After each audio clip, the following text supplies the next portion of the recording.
The following presentation is brought to you by kmmedia.pro. Please visit kmmedia.pro for more information. Now stay right where you are as we present Welcome to Positive Talk Radio, evolving ideas one conversation at a time. Great guests, dynamic stories and interviews, plus new thoughts on a wide range of topics and concepts. I hope that you'll hang with me, Kevin McDonald, my friends, and of course, you. As together we work to understand why we are all here and what we can do to make our world a better place for all of us. To be happy, be kind, and live in peace together. Yep, that's Positive Talk Radio.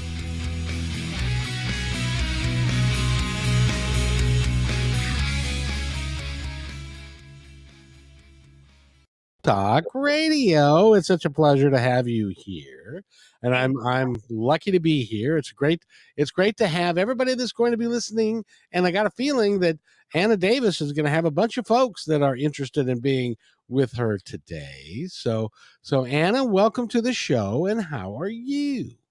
I'm fine. Thank you so much for having me. Oh, you're so more than welcome. You're so more than welcome. You are one of seems like a billion of Allison Roberts people that she's working with, and you're going to even give a talk at Behind the Power on in October. Is that right? Yes, I am. Yes, What are you going to talk about? So basically, the main topic is self-advocacy, speaking out for yourself. And I had my speech all written, and then I talked with Laura just the other day, and because of things that I had kind of come across and learned, it just changed my perspective on the whole thing. And so, yeah, I started over again on this. So I'm rewriting the speech again. So, but this time it's actually coming easier because it feels more inspired. So. Well, I got to tell you, it's only August, and the event doesn't happen until October, so you've got at least one more rewrite in you after you get this one done. Well, this is only I think this was the fourth rewrite. So. Well, but you see, as you get into the material that you're working with, you learn so much, and so your perception changes over time. Very much so. Very much so. And so that when that happens, you got to keep on going, keep on doing the best thing that you can, which is awesome. Yeah, because what I had said before it wasn't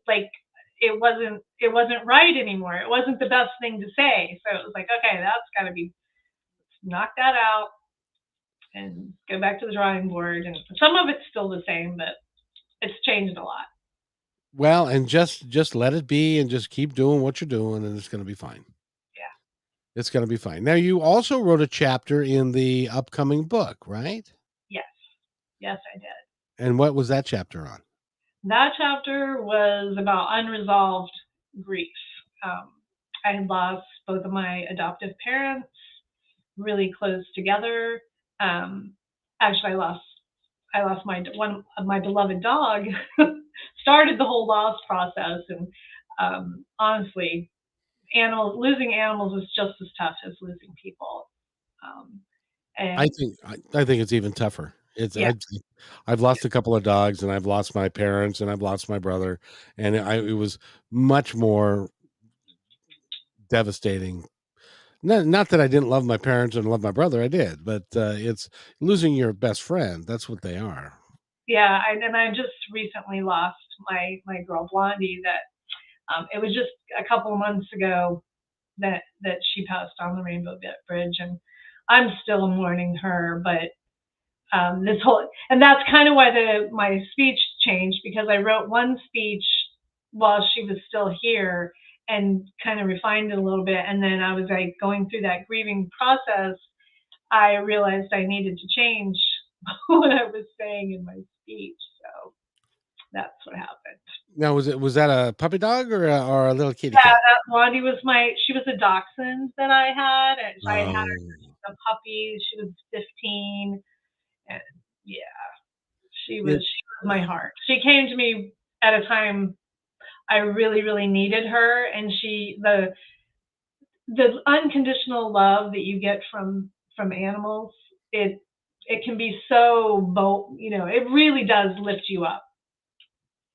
Oh, no question about it. That's why. Have you ever seen that T-shirt that says "I'd rather have a dog than a spouse"? Because Yes, every time I come home, the dog wags his tail, and that can't be said for the spouse. yes. I I do. I have a shirt that says, "I don't care if anybody likes me, except for animals. I want animals to like me." You like me. You really, really like me. Yeah, I know. I get it. But grief is a hard thing to get over. Is that kind of what your speech is going to be So about? yeah, the chapter, because it was about, I losing both of them. They both had, you know, fatal illnesses basically at the same time. Mom was supposed to go first, but then my dad ended up getting sick and going before her. And then in between, it was like one, he went, then the next year we had a hurricane because I live in the Florida Keys. And we had a hurricane that pretty much wiped our house out. So we had to live in a motorhome in the driveway for about a year while we were doing that. And then right when we were getting our house back together, then that's when mom decided to go too. And it was, and then right after that, I was fired from my job. And it was like, boom, boom, boom, boom, boom. And um, I never dealt with any of those losses. I just shoved them all in and just went on with life, pretended everything was fine, and it wasn't.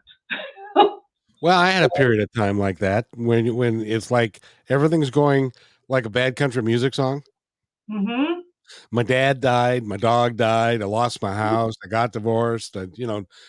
Sometimes it just keeps stone or like a ball going downhill, and you don't know when it's going to end. Yeah. But fortunately, has it's ended for you, right?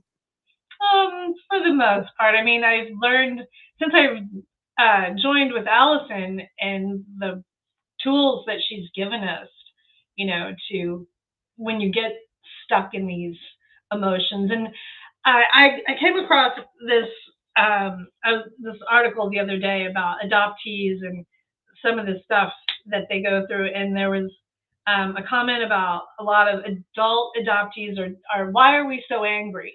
Why are we so angry?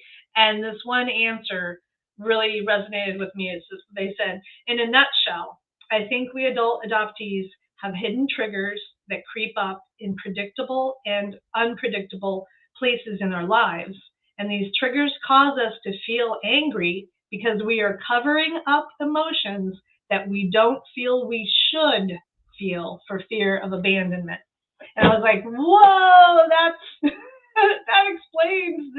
Yes, this is the explanation. And it was like I always thought I just was angry, but the anger was covering up the fear. I thought I was out of the fear, but the anger was just covering up the fear. So Do I was you like, think I I don't know that I've seen a lot of books and things written about the adoptive experience of kids as they're growing up because my mother-in-law was adopted. It literally affected her entire life to the day she died, and she didn't die until she was 86 years old, and it yeah, affected her. yes. Um, so I never, I don't know. I was curious growing up, but I always felt that it would hurt my adoptive parents' feelings if I was too curious and asked about them. Or even when I was, of age, I didn't go out searching for them because what if they were terrible? It was like, because you hear the horror stories, and my adoptive parents, they loved me. They weren't perfect or anything, but they loved me and they did the best they could. And so I didn't want to offend them. So I think that goes into that people pleasing mode that you can get stuck in. But this article that I ran across just listed off all the things that we feel. And one of the things that came up was about loss and how at the very beginning of your life, and if you are adopted right at birth and you don't have any bonding with with your biological mother, you literally miss that. Your whole life you feel that loss, like this was from a scientific article that, and I was like, I feel like that is what happened to me. I can't prove it because it was a closed adoption, and I still have no idea who my biological mother could be. But I made up a story, because that's what we do. Apparently, I learned from Allison. We make up stories Yep. to make us feel better about our circumstances. So the story I made up as a child, the reason I was adopted was because the girl probably fell in love with some boy, but her parents didn't approve, so they sent her off to Alaska to have the baby. So that's where I was born in Alaska. Aha. And so they sent her up to Alaska to have the baby, and then that's how I ended up there. But I have no idea if that's true or not. Could be, could not be. I think if I were to guess, and given the time frame that was back in the 60s, I would say, like what is the court proceeding, more likely than not? I think Exactly. I More than think likely. I think it's more than likely that was. I mean, my mother-in-law, she was born in 1930, and they found out years and years and years and years, long after the lady had passed, that her mother was a 16-year-old single girl in 1930, and so she ended up in a home, had the baby. Somebody came, gave them cash, and the baby disappeared, never to be heard from again. And that's, but that's kind of the way it worked Yeah. back then. So, and Yeah. but I see the bonding that a child does or needs from their natural mother, and when that's ripped away, even the act of, I don't know, breastfeeding, and the bond and the close bonding that goes on is really, really necessary for the development of that child right Yeah. from the get-go. Mhm. Yeah, and I read more about that, and so I hope that people that are choosing to adopt their children out first, please bond with them before you give them to the adoptives. Like at least do that initial bonding, just so the baby is not going to have that loss their whole life.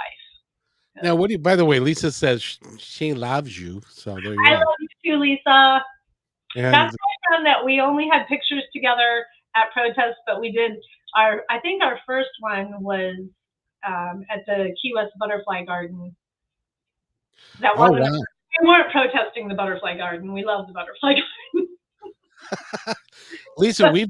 we've decided that you and Anna need to put a movie together, and it's in the same vein as same time next year, where you get to see your friend once a year, but it's always at a protest, and see what she says. Anyway, so now I wanted to ask you, the one of the modern rages, one of the modern things that people are doing is becoming a surrogate mother. Mhm. Does the same thing, do you think, apply for someone is a surrogate mother? And because Interesting question. I was just thinking about that, because when you think about it, the baby gets I used would to. say yes, just as a guess, just because of that 9 month connection, that the 9 month connection. So inside the womb. So then I guess yes, they would. I think so. They would need a little bit of the outward bonding as well after, because then that's familiar. So yeah, that's just a guess though. Well, that's just just thinking about it, the heartbeat, the rhythm, Mm-hmm.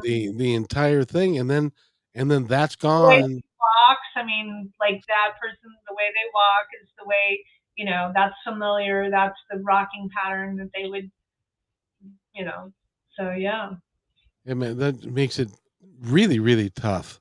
And now we're going into a period of time when it's going to be very, very interesting. And I think that a lot more work needs to be done on how to adopt kids properly so that they don't face these issues that are out there and so prevalent. Because we're going to have a lot more adopted children here in the near future. Unfortunately, unfortunately, that's probably going to be happening. Yeah. And I wish they could fix it, but and I love the fact that you are an activist, as is Lisa. Mhm. So what was the last protest that you guys did? Well, right after Roe v. Wade Oh, was, yeah, yeah, so there's that that. was our last, but What did mhm. I gotta ask you now? This isn't the political show. I wanted, but what did you think? What did you think of the Kansas vote? Oh, I was very, very, very much enthused by that because I actually lived in Kansas for a time in my life. So You I know didn't how I didn't hold out much hope for them honestly because it's a very conservative state. So for them to come out that strong, that gives me hope for the rest of the country. So I think we're gonna have I a strong midterm election. you've heard the term unintended consequences. Mhm. I Yes. think the unintended consequences are that the majority of people believe, well, I would like to think that everybody believes that everybody's equal and should have equal rights, and they should not be subjugated to second class citizens because of their gender, which Mm-mm. Exactly. Yeah. which is horrible. But that's just me. But and I'm glad you're here, and I'm glad you're going to be talking about grief and when you wrote the chapter on grief, what was that like for you? Because you had some in your life. So um, I actually finished the chapter before I lost Blondie. Um, so I kind of revisited though, and it has been a long time since we're at 27 years since I lost dad and 25 years since mom. Well, it'll be 25 in a few more weeks. Um, They left fairly young then. they were very young. They were both 63 at the time of their passing, and You know, honestly, I have a real that number is my husband is going to turn 63 and just at the end of this week. I'm just like, so it's creeping right up there, isn't it? yeah. So I'm like, oh my gosh, she's here. You So know, there's something to be said for that. People that how long were your folks married? um, I want to say they made it to 40. Or was it 35? They were at 37 when dad passed. There's something to be said for the fact that um, soulmates or people that are so close to each other um, have a tough time making it without the other one, Hmm. and so oftentimes one will pass shortly after the other one. Yes, yes. And I'm sure that they were very close, and I'm sure that they were very good parents for you. But there always was. Well, let me ask you. Let me put this in the form of a question. There was there always a time when there was a little bit of doubt? John says hello, by the Hi, John. way.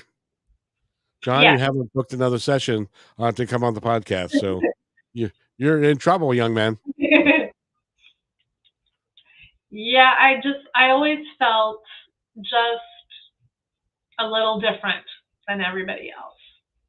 Yeah. Just a little different, and but not that my parents ever made me feel that way. They didn't. They made me feel loved and wanted. So. Nope. I remember when I was growing up that was a now I grew up in the 60s and early 70s. So but saying that you were adopted was a one of the bigger slams that you could get somebody with. It was a very derogative meant in a very derogative way. Yeah, I didn't really um bring it up. It was just like whenever in school, like you do the projects and you have to do the report on your heritage. I Right. had no clue, like my real heritage, so I just do, my mom and dad's, what theirs was, but that wasn't really mine. And I always made me like, what am I really? So I did find out because I did the 23andMe. So I kind of was a little bit surprised, but not. So I'm pretty So much like, were you like something that you didn't think that you were going to be, or did I, it? no, I really thought that I was going to have some Italian in me because I talk with my hands and I love Italian food, but I had no Italian in me. So that kind of made me sad. But other than that, I'm pretty much a mutt. Well, at this point in time, we're pretty much all mutts. hmm You know, The funniest thing that I did learn from that, um, they can trace all the way back to your Neanderthal genes, your Neanderthal DNA, and they can find different variants that are still active. And one of my active variants said that I like to hold on to things that I seldom use. So if anybody knows me, yeah, I'm a pack rat and I hold on to things I seldom use. And I'm like, oh, it's not my fault. It's my Neanderthal roots. you want to put it in the back of the cave and leave it there. That's right. I might need that again. Have have you ever thought about having the conversation with her? Has somebody ever had a conversation with you that said, Anna, if you haven't used it in 6 months, you don't need it. Uh, My that's husband throws the stuff away. He doesn't even say anything. He's like, she won't even know, and she'll just throw it away. He'll just throw it away. And yep, I don't know. Oh, look at Lisa. She's she's throwing stuff away for me too. well, as long what you don't know won't hurt you. Exactly. Well, you can only have so much stuff, but it's interesting how your your background will dictate some of your behaviors. Well, who's that? That's Mango. Come here. That's Mango. Oh, very nice. Want to say hi to Mango? Say hi. Hi, Mango. Like, I just wanted you to pick me up, Mom. He heard the people next door, and they have a big dog, and he has to act tough because he's so big. Of course. What kind of dog is that? He's a Havanese. What? A Havanese. So Is apparently they're the official dog of Cuba now, but they came from Spain, and they are known as chicken herders. So they round up the chickens. Did you know that that's actually a thing? Yeah, yeah. Yeah, because chickens, a lot of people don't know this, but chickens are a herding animal, hmm and so they like to stick with the pack, Yep. and they like to be close together. So that's And very possible. A little dog like that to that's keep them together. Yep. And it's funny because we had our first dog when we first got married was half Australian Shepherd and half Blue Heeler. So of course he was a Oh, herding animal, and he would always try to herd everybody with the heel going behind and grabbing the heel. yeah. Mango stopped. But this one, because he's a chicken herder, he goes to the front of your foot because chickens have spurs on the back of their feet, so they Yes, don't they go for that. do. They go for the front. So And yeah. by the way, Christine says hello. It's nice to have all you guys here. It's great. It's great fun. I had you had a Australian Shepherd and a Blue Heeler mix. Yes. Did that car ever try, or that dog ever try and drive your car? That dog could do everything. He was the smartest dog. Oh my gosh. His favorite thing to do was to lie in wait for people and then jump out and scare the bejesus out of them. And you could see him smiling. If he could whip cha-ching like that, he would have, because he loved to do that. He thought it was hilarious. That was his job, Yeah. to scare the humans. He thought it was just hilarious. Yeah. That is so funny. And how old is this one? We think he's probably about 8. We got Oh, him when he was about probably right around a year old. He's a foster fail. I was gonna foster him, but my other dog Blondie wanted to keep him, so he stayed. so so you had this conversation with Blondie, did you? Well, yeah, basically, she was like, "No, I want to keep this one," so we did. So do you do rescues a lot? Yeah, not on purpose. I have never went out looking for any of these animals. They all just come to me. Because they know you're a I safe have, person with. how many cats do I have? There's Marie and Smokey and Trixie and Caroline and Annabelle and Nugget. I have 6 cats, and I didn't Are go they, looking for any of them. are they indoor cats or outdoor cats? Some are in and some are out. Oh my goodness gracious. Now, you live in the Keys. I've never been there. Do you have a lot of like little rodents and stuff? Yeah. Oh, yes. Yeah. Yeah. So do you have to feed Palm these? rats. We have those palm rats. They literally live in the palm trees. They're up in the palm trees. Yeah. Really? Yes. I had no Palmetto. idea. Uh, Hmm. does your kitties bring home presents for you? Luckily, they have not. Luckily, I have not seen any presents. Luckily, So they eat them. Well, never mind. let's I don't hope. want to. Let's. I don't want to put that thought in your head.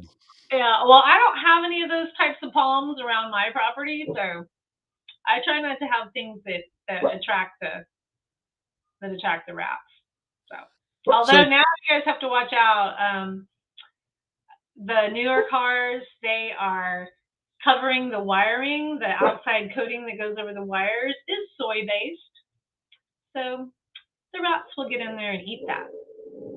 oh good. Oh good. So Yeah. so now let's talk about, do you remember the first time that you met Allison Roberts? Yes. Tell us about it. So that was what she calls the painless pivots to power. Her and she's getting ready to do that again. And so she holds the Zoom sessions in class and does does hot seat coaching and stuff. And I did that program. And at the end of it, it was like, I need to keep going because this just started me. Like, it's like, wow, I finally found how I can how I can move forward and quit being stuck in this position. So I signed up for the meeting to meet with her one on one, and I decided to take the leap and jump into her program, Unapologetic Power, and did that. That was let's see, it was in March of 21 when I did that. And then the next thing you know, she's inviting me to be in the next book and speak on the stage, and also I'm in her practitioner program too. So learning the nuts and bolts of everything as well. So I'm still pinching myself that I'm here. That's pretty awesome. Now, when she asked you to write a chapter in the book, what was your first response? Was it, "Oh yeah, I've been writing for years. I'd love to do that," or was it, "No, I can't do that"? I was like, I'm not ready. And she says, yes, you are. I'm like, no, I'm not. Yes, you are. So yeah, she with her support, I just, I didn't want to say I everything in me was saying no but I was like, if no, because if I do that, I'm not going to grow. I'm going to stay stuck, and this is a big opportunity for growth. And I didn't want to stay. I was stuck for so long. I didn't want to, get to another level and be stuck there. So I said yes. Now, was getting stuck a fear of yours, or did you feel like that once you were set free that you could do anything? Um, I still feel like I can get stuck again if I don't you can't stop doing the work. You have to do it every day.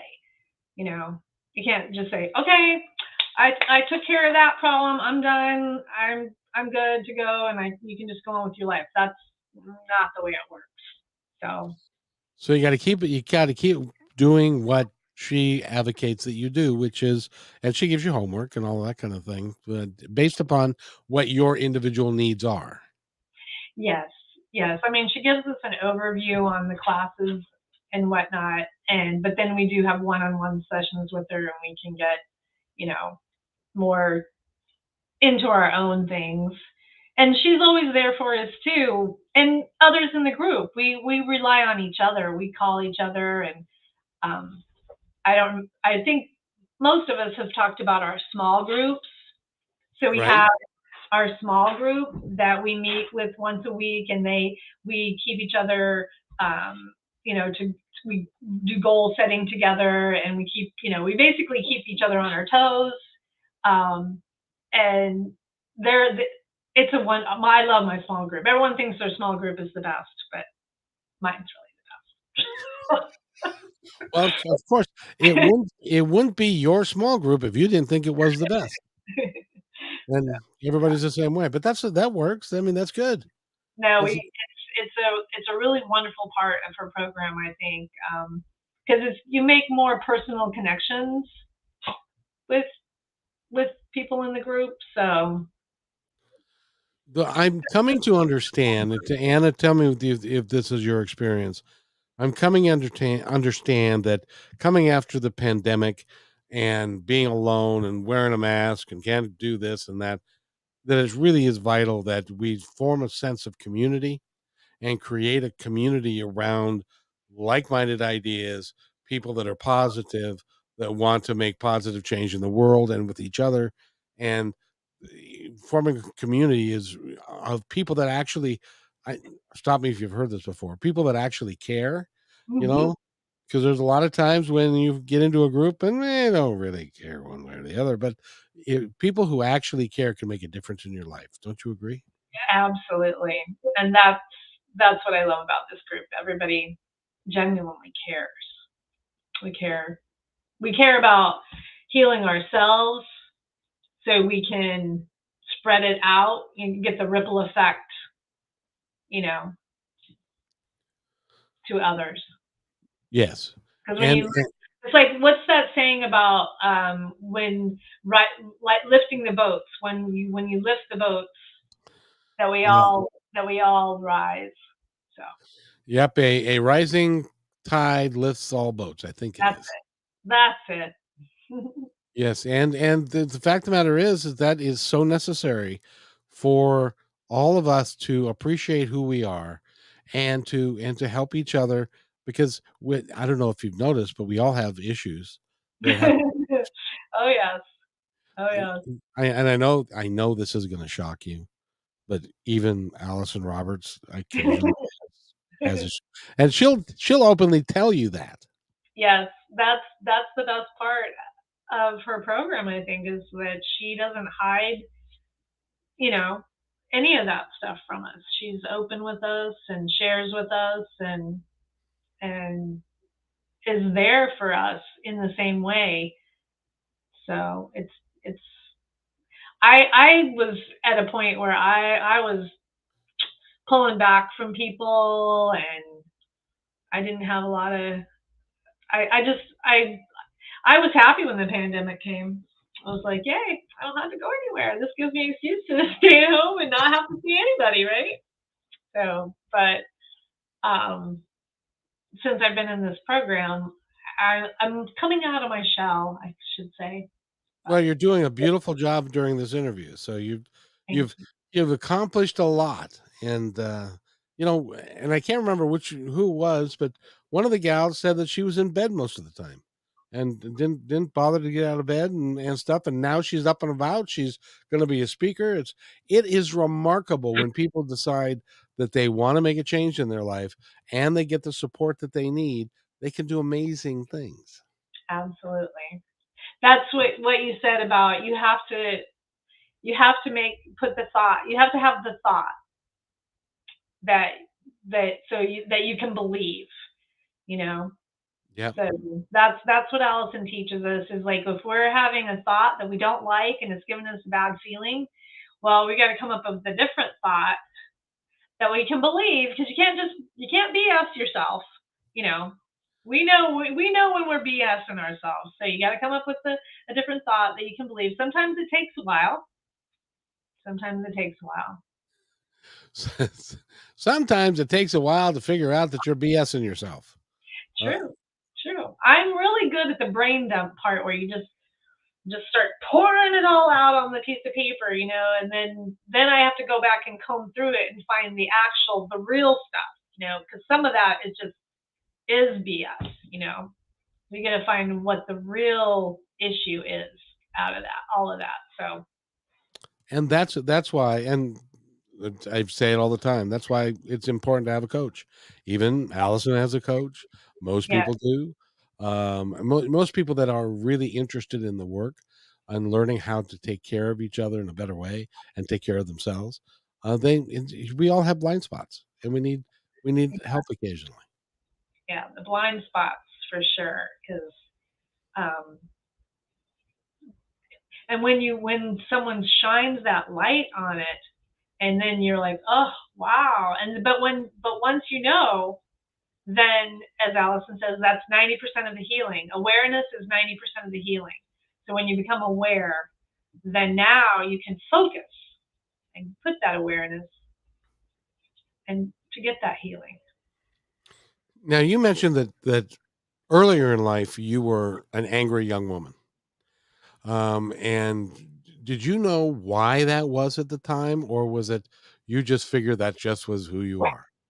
So, you know, as a child, I remember being labeled as having a bad temper. So I think that, this is just kind of the hindsight. It's just that's what was expected of me. That's where I was supposed to go when there was some type of upsetting thing. That's what I was supposed to do because I had a bad temper. So I was supposed to get mad. And then, so I really,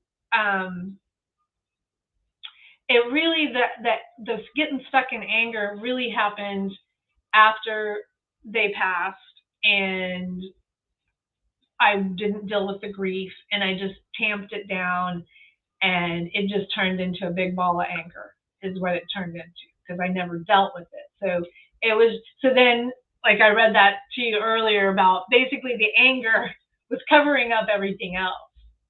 And so I could just everything pissed me off, you know? So how did that present itself? Were you like in traffic flipping everybody off and Oh, yeah, yeah. and your I was personal cussing them out. relationship? I didn't really flip them off, but I was cussing them out. They couldn't hear me because I had the windows up and the stereo going. But yeah, I called them Yes. bad names. And with your family and stuff like that. So it was you just were um, I would by this time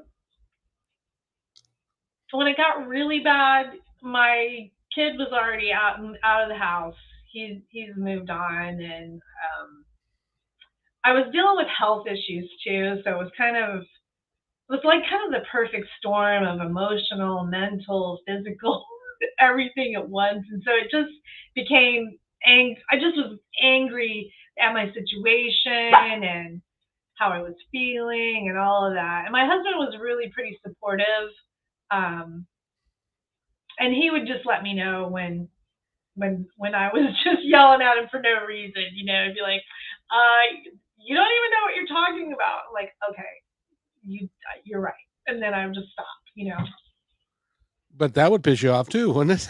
Well, I know because then by that time, see, it was like, okay, I'm just letting off steam to let off steam at this point, and it's not really the issue. So yeah, I So didn't then see it, all of that I was stuck in that until I got with.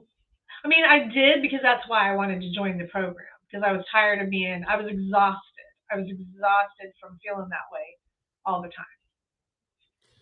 right. And now you're not.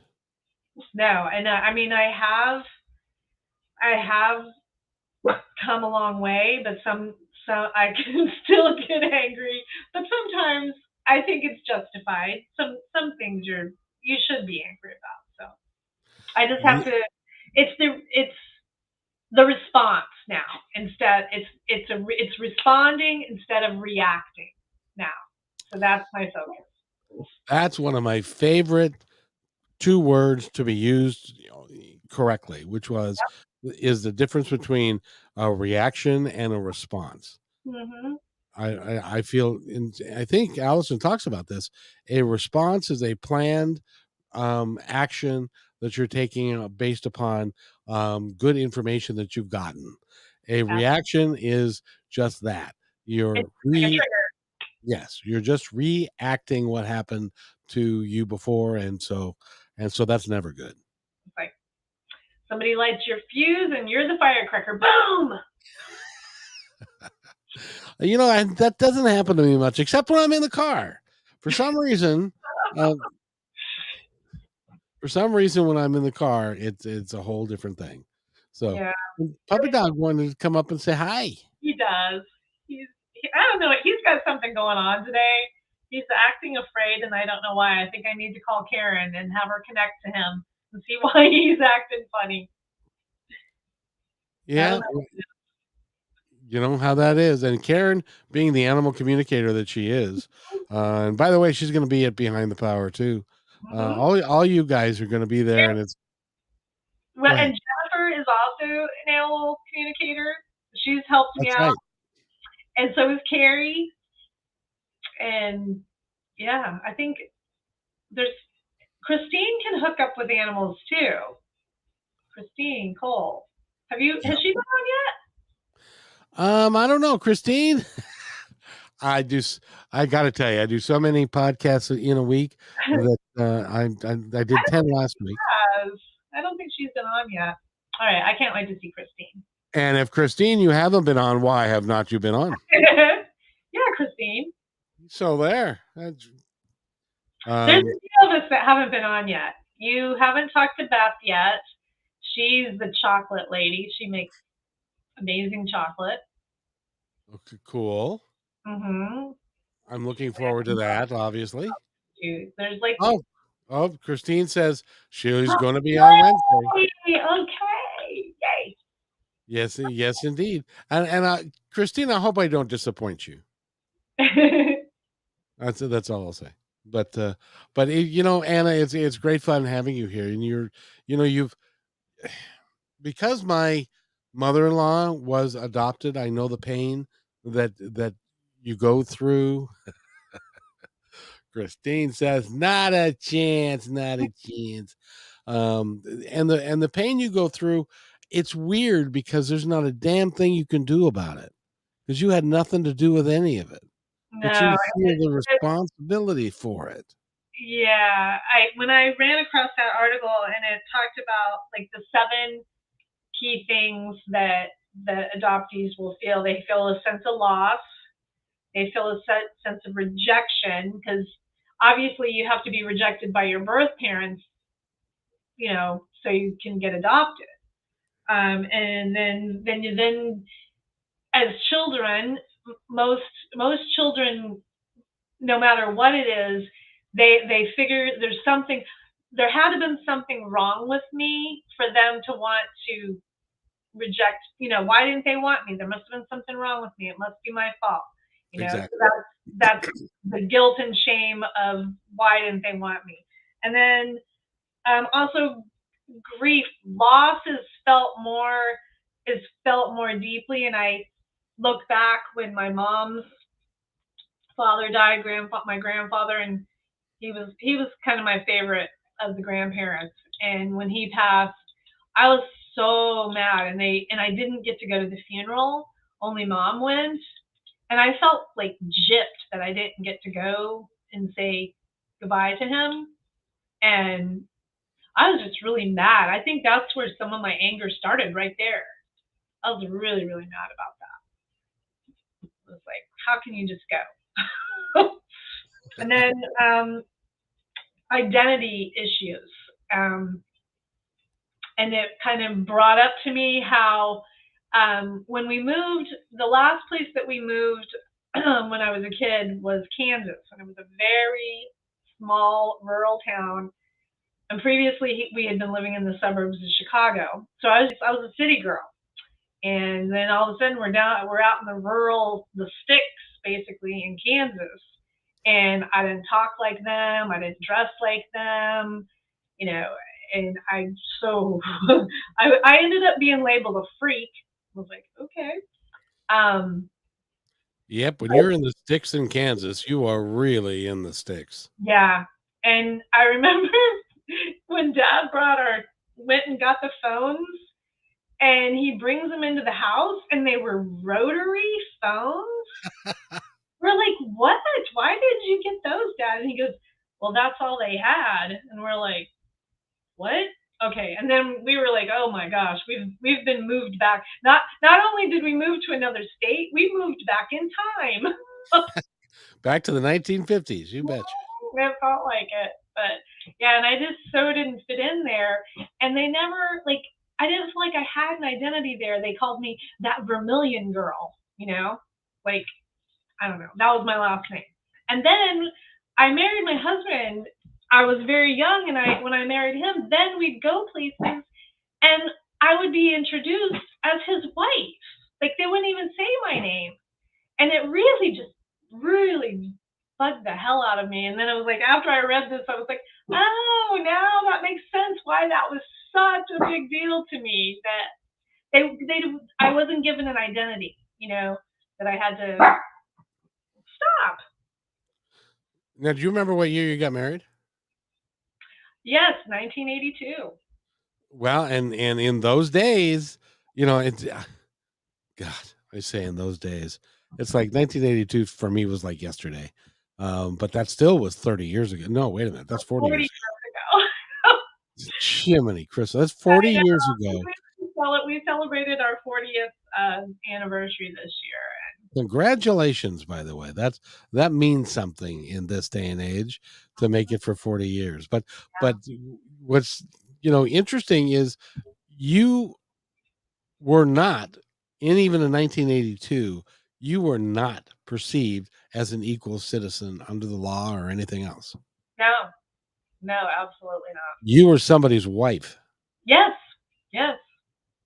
And Especially Kansas. oh yes, that's the Bible Belt, and that's the Southern Baptists and all of that. So, So I think that's one of the reasons that I really loved the Keys when we first got here, was because I was me. They called me by my name. I had a name. They called you me actually had a name. Isn't that Anna. cool? They called me Anna. It was like, whoa, I got a name here. This is awesome. Not Mrs. Davis. No, they didn't call me Mrs. Davis. I haven't been called that very often, honestly. I I got to ask you, being an adopted and growing up with your adoptive parents, when you got into trouble, as every kid would, every now and again will get into trouble, did you assume that it was because you were adopted, or did you assume that you had done something wrong? Um, when I was little, I guess I thought I don't think I ever thought it was because I was adopted. I don't think I ever felt like I got in trouble because of that. Now, did your parents, were they open and honest about the fact that you were adopted? Yeah, I don't remember them ever sitting me down and telling me. It's just like I knew my whole life, you know, and I don't. And they did adopt another daughter after me, so I knew, that she was adopted. So obviously, and she's like 2.5 years younger than me. So yeah, so I guess I probably really understood it then when she came. Now, because you were both adopted, did you have a stronger bond? Did you have a bond? That no, Apparently not. honestly, what's sad is I thought we did, but not not so much on her end. So, and we've I've tried to stay kind of in her life over the last years, but she makes it really, really hard. And I look, and after reading this article, I see all this stuff. Like, she had multiple issues as well, and she's never been into this program, in a program like this. Oh, she needs to be in a program She like this. really does. She needs it worse than me. I was And talking I with actually, I invited her to Behind the Power, and her response was, "That's okay. I can pray." And I was like, "Okay, that's well, nice. That's not enough." actually her statement is prophetic because she can pray, not it's not going to help, but she can surely pray until she's, blue in the face. You have to have somebody that can help you understand why you do what you do. Yeah. And how you respond to different things versus how you react to different stuff, and it really is. And Allison is just so good at it. So and by the way, AllisonRoberts.com is where you want to go if you want to find out all about her, and also BehindThePowerEvent.com. You can go there, and by the way, that's where I got your picture From the from that. So to put up on YouTube, because this is going straight to YouTube right now, and wave, everybody's listening, watching. And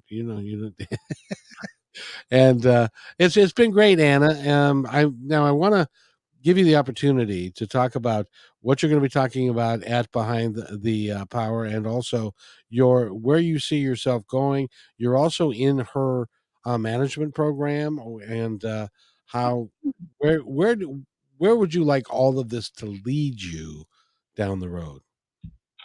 Well, I'm not sure exactly, but I know that just having these tools will help me the rest of my life with all the relationships in my life. But I want to help people, and I want to help animals too. And I'm already, basically I take in anybody that comes to me, basically as far as the animals go, and just learning these tools to learn how to help others is where I'm at, and I I I'm very concerned about our environment. So I kind of like that's kind of my focus. Um, I think I'm gonna try and start a letter writing campaign somehow about our packaging, because the packaging, we don't need this throwaway packaging. We used to, in the old days, we had reusable packaging, and we could go back to that very easily. Things should also be sold in bulk in every grocery store, not just the specialty places like, you know Whole Foods. you know Right. Instead of having to buy everything in a plastic container. So And you could bring your own plastic containers and then fill it up from the that, bins. reuse them. Yes. We're going to have to get to that point because we're filling up the landfills. Yes. Yes. And but we got so many issues that I'm glad you are a activist that's working on helping us, at least getting the word out there about some of the silly things that we're doing to ourselves. It really That's is. what my breakout session is about eco activism, and keeping your sanity at the same time when you're out there advocating for these different issues, but not making yourself crazy. So that's what my breakout session is about. um I'm on the home healing health panel, so we'll be talking about different strategies to um, for a healing environment in your home. And what's my other one? I forget the other one. I'm on one other panel too. I think. Oh, we're talking about vulnerability, and being authentic. So Very cool, very cool. Because being authentic and vulnerable is an important step, I think, to yes, make. And by the way, Michelle says Ann and I started at the same time, and she's doing amazingly well. And Ann is very, very passionate about these topics. Well, Michelle is also in my small group. We're in our small group together as well. So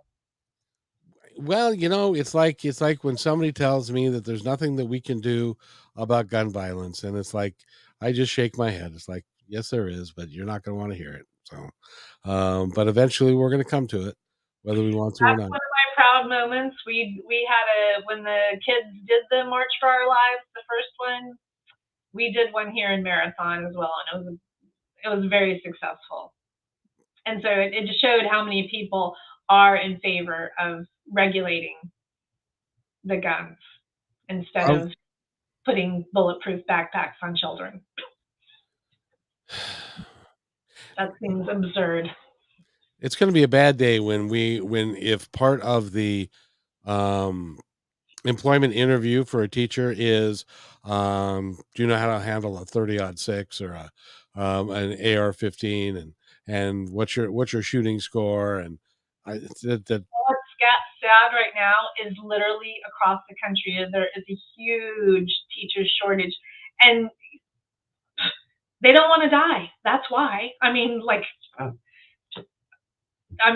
just think about it, because you don't know where these shootings are going to be. And they're not getting, they don't get support. They yeah, get run down. So I agree. Every time I think about, and the week before the shooting in Texas, there was a shooting in a grocery store in Ohio, I think. And I Buffalo. keep Buffalo. That's it, Buffalo. And I kept thinking about my grandmother when she was 76, going to get some half and half because we were going to have pie, and she needed to go do that, and she ended up getting shot. Yeah, I just don't understand where we're going, and so long story short, I applaud your activism.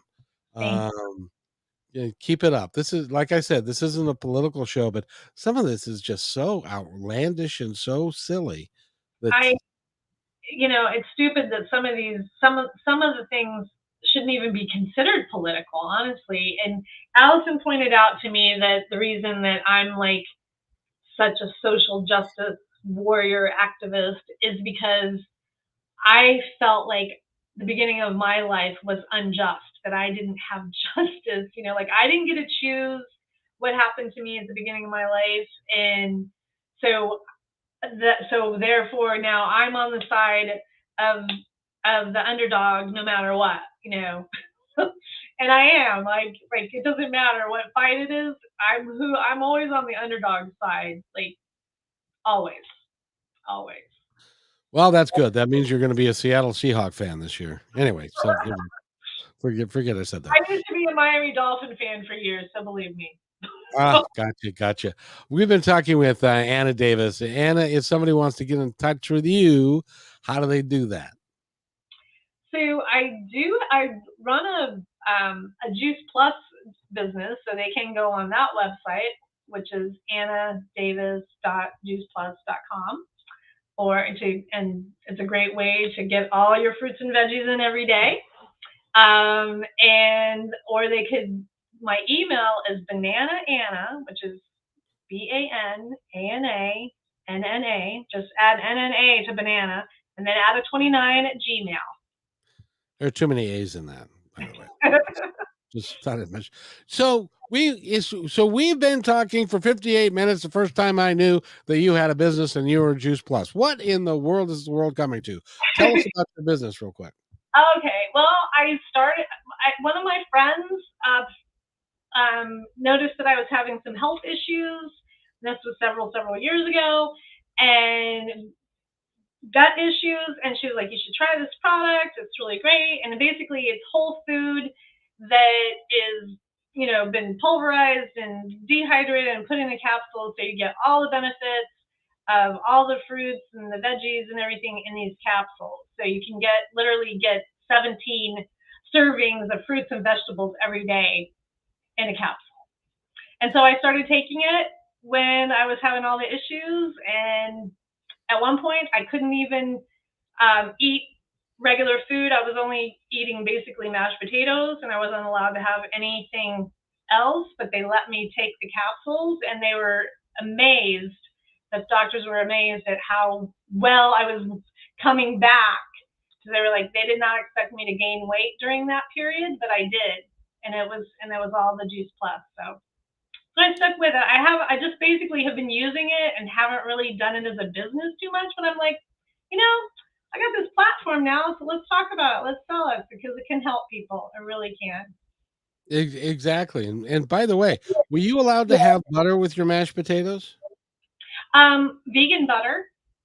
What the hell is vegan butter? Because I'm vegan as well, so I don't eat any animal products. So basically, it's still a butter, but it's made the same way. My favorite one is a cultured vegan butter from Miyoko's.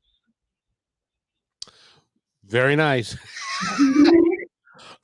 I used to be a chicken salesman. I'm sorry I can't get away. Anyway, so Anna Davis, go. But if somebody wants to go to your Juice Plus website, how do they do that? It's just annadavis.juiceplus.com.